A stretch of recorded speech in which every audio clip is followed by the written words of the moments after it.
May nagtanong sa akin, if we don't see any repayment under your account, even deferment, till 1 p.m., your picture and IDs will be posted on your municipality FB page, your contact list, and the people who related to you on social media will also be informed regarding to your liability to our company. Alright, napakagandang katanungan po nito, pero bago natin sasagutin, imbitahan ko muna sana kayo na pakisuportahan po sana aking mga social media accounts sa YouTube, Facebook, and TikTok. Alright, tumira na naman po itong mga abusadong online lending apps. Ano po?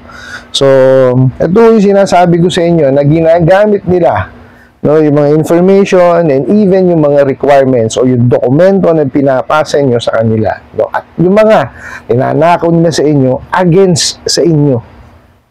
Okay, papatunayan natin yan later. And also, papatunayan ko sa inyo na wala silang alam, no, sa mga ibig sabihin ng mga termino sa pagpapautang.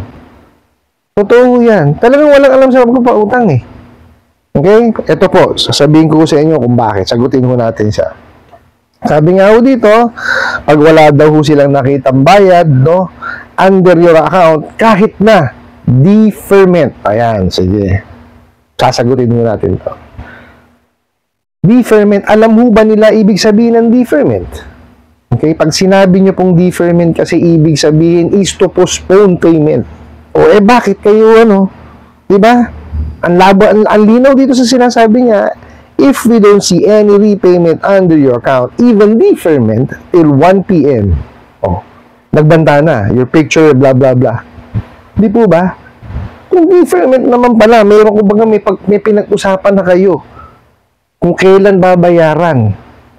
Kasi deferment po is postponement of payment on the latter part. May kumbaga may ugnayan na kayo, may pag-uusap na kayo na mayroon kayong date na. Postponement nga po yung deferment eh. Nakita niyo hindi marunong gumamit ng dictionary. Walang alam talaga sa sa pagpapautang. So, yan yung sinasabi ko sa inyo kanina. Di po ba? Na wala hong alam sa pagpapautang ng mga bugok na to. Tapos deferment, di nila alam kung ano ibig sabihin. Kalimitan po ang deferment, ginagamit yan sa mga student loan. Okay, papautangin ng lending, di po ba, gagamitin yung pera sa pag-i-enroll. Ngayon, pagka nakagraduate yan at meron ng trabaho, tsaka siya magbabayad. So, hindi siya magbabayad ng buwan-buwan during nag-aaral siya, hindi. Dinifer niya po yung payment niya until the time na siya magkaroon ng trabaho. So, yun yung time para siya magkaroon ng magbabayad siya. Yun ang deferment na halimbawa. Nakita niyo po. Kung sinasabi niya na may deferment, kahit daw, even deferment, hindi ibig sabihin na may usapan na kayo tsaka nung olan nyo. Di po ba? Ganun lang ang pagkakaintindi ko doon, di ba? So, hindi niya alam yung sinasabi niya. Anak ka ng teteng. Tapos po, ito na. Dito ako nabubwisit. Yung daw yung picture at ID nyo ay ipopost sa municipal FB page. Ayan, dun muna ho tayo. Nakita nyo, yan yung sinasabi ko sa inyo na yung mga detalye, mga dokumento, and even yung mga nanakaw po nila sa inyo is gagamitin nila against you. Yun po yung ginagawa nilang collateral. Di po ba? Saan ka nakakita? Yung maliit na halagang inutang mo, lalagyan pa ng collateral. Ang may mga collateral po, alam nyo kung ano? Car loan, home loan, housing loan, yung mga malalaki. Yan yung mga collateral yan. Ang collateral yan sa auto loan, yung kotse mismo. Sa housing yung bahay mismo, nakasanla yun sa sa bangko o sa financing. Ito ang sinasanla nyo dito sa mga bugok na to, yung detalye, kasi ginagamit nila yun against you.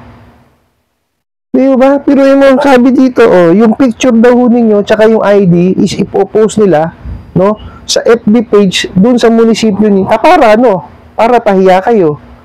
Di po ba? Yun ang nagiging collateral nila eh. Di ba? Para takutin kayo, para kayo hamakin, para kayo mapahiya sa mga kaibigan ninyo. Di ba? Napakawalang niya talaga. Yan yung sinasabi ko sa inyo lagi, di po ba, na iingatan nyo yung inyong mga binibitawan pong detalye. Tsaka kung hindi naman talaga kailangan, bakit kayo manghiram, di po ba? O, kagaya yung topic natin kahapon. O, kahapon ho, talagang pinag-anuhan na ng binuhusan na ng atensyon yung pagbabayad niya. Ano ginawa ng bugok na abusadong online lending apps? Nagpadala ng pera dun sa e-wallet niya. Diba? Automatic disbursement. Nakita niyo ho, ganyan kawawalang yaya mga bugok na yan. Ito naman, iba. Yung nakuha nilang detalye sa inyo, pangalan nyo, address nyo, yung ID, yung picture, yung ninakaw sa contact list po ninyo, okay? Tapos pati yung nanakaw na na mga friend list ninyo sa social media, yan. Yan ang bubuligligin nila pag kayo po hindi nakabayad sa takdang panahon at takdang oras. O, ganyan kawawalang yayang mga yan. O, tuloy ho natin. Ayan do, sabi niya pa nga, your contact list and people who are related to you on social media. O, yun daw, ano daw kayo? Papahiya kayo. Papaalam nila, ayan, tinan nyo, kalokohan sila mismo umaamin, be informed regarding your liability to our company. Napakalino po, meron tayo, may batas tayo dyan. Diba? Sila mismo ang nagsasabi na nilalabag nila yung Data Privacy Act natin. O, diba? Ano yan, pag-aamin to O, nakita nyo ho, yan yung, screenshot nyo na yan.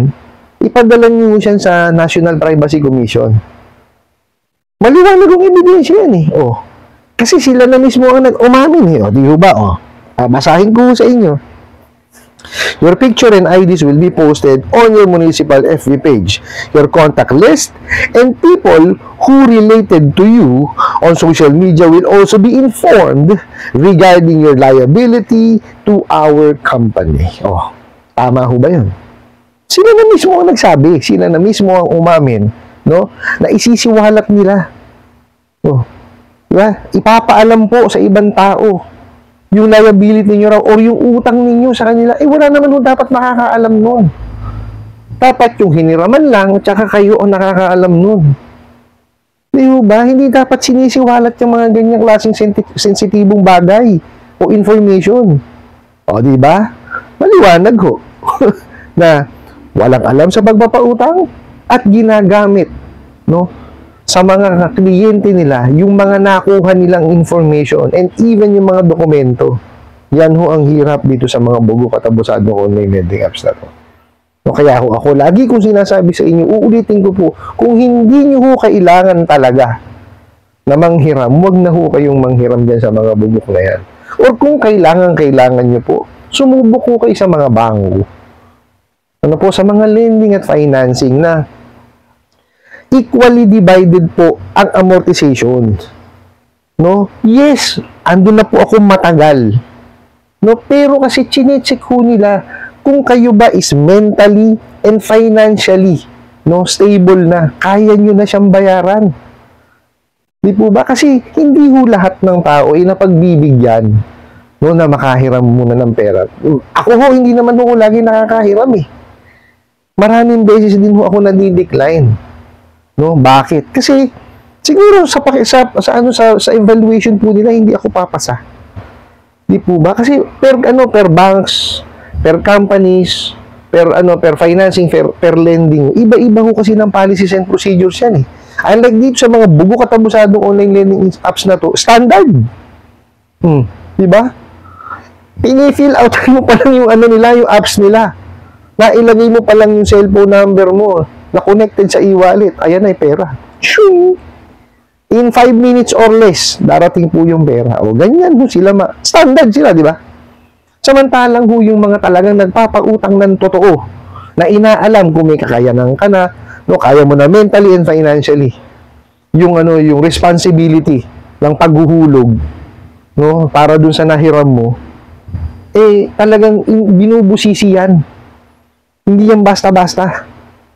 Nakita niyo ho? Yun ho ang responsableng pagpapautang. Di kagaya itong mga to. Di ba? Yung mga bugok at abusadong online lending apps na yan. Walang hindi sila responsable.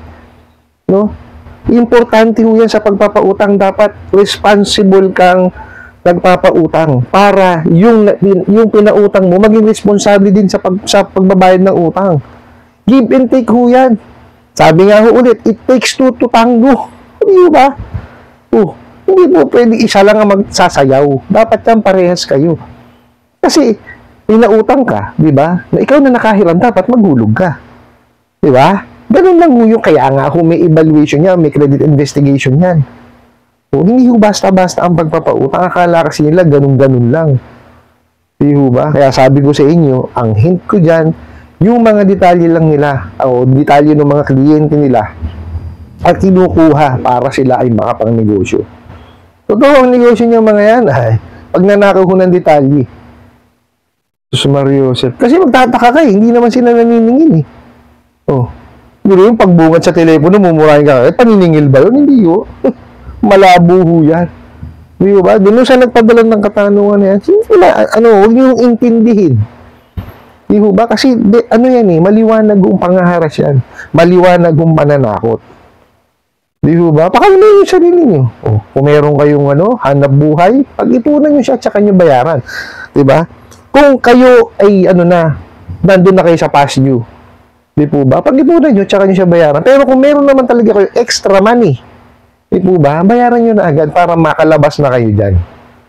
No, wag niyo na antayin na talagang lumalim pa kayo ng dyan sa mga bugo at abusadong online lending apps. Kasi on the latter part, no? Sige, pautahin ka niya kasi maganda ka magbayad. Pero ang tanong, pagka kayo sumablay ng oras lamang, ayan, todas na kayo dyan. Diyan nyo na mararanasan niya kawalang yan yung mga bugok at abusadong online lending apps na yan. I hope nasagot ko po itong katanungan na to at sana po'y makatulong. Maraming salamat po sa inyong walang sawang pagsuporta at panonood sa aking mga videos. Maraming salamat po sa inyong pag-like, pag-share, pag-comment at pagtatanong. And kunin ko na rin po itong opportunity na to na imbitahan po sana kayo na pakisuportahan po sana ang aking mga social media accounts sa YouTube, Facebook, and TikTok. Hanggang sa muli po. Yun lang.